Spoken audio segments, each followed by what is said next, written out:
ওহাবির 14 গোষ্ঠী কবে না তুমি অবশ্য আমার কইলে কোনো কিছু করার নাই ভাই। তুমি কইতারো, তুমি শিক্ষেরে যদি মাইকো নামাও আমার পক্ষে আর কিছু করার নাই, কারণ আমি বলতেই হবে এটা বিধাত, এটা আমার ইলমের আমানত, এটা আমার ইলমের আমানত। আমাকে কোনো উপায় নাই স্যার।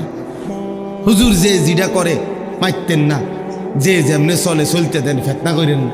আমি অনেক জায়গায় বলছি মিয়া যে যেমনে যেটা করে তার কাউরে কিছু না বলা, এটাই তো মূল ফেতনা। ফেতনাই তো এটা বেটা। ও কাউরে কিছু কইতো না, যে যেমনে যেটা করে। তো যে যেমনে যেটা করলে কোরআন শরীফের আর দরকার কি, রাসূলের আর দরকার কি, কোরআন সুন্নাহর আর দরকার কি? যে যেটা করে এটাই করুক। তাহলে কথা বুঝেন নাই কথাটা? হ্যাঁ, যে যেটা কেউ পাঞ্জাবি এমনি বাও ফরবো, কেউ উল্টাইয়া ফরবো, তো অসুবিধা কি? কেউ গেঞ্জি মাথা দিয়ে লাগবে, অসুবিধা কি? যে যেটা করে আমার সমস্যা কি?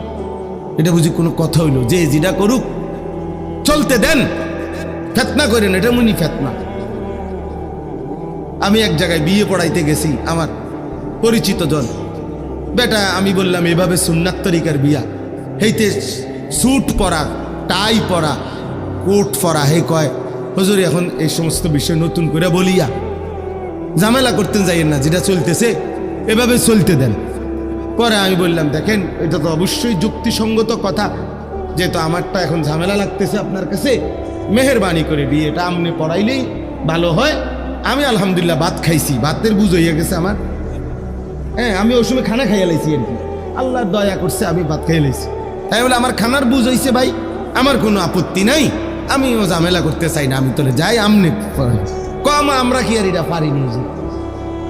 তা আমি আপনি পণ্ডিতি করলেন কি বিষয়ের উপরে? আপনি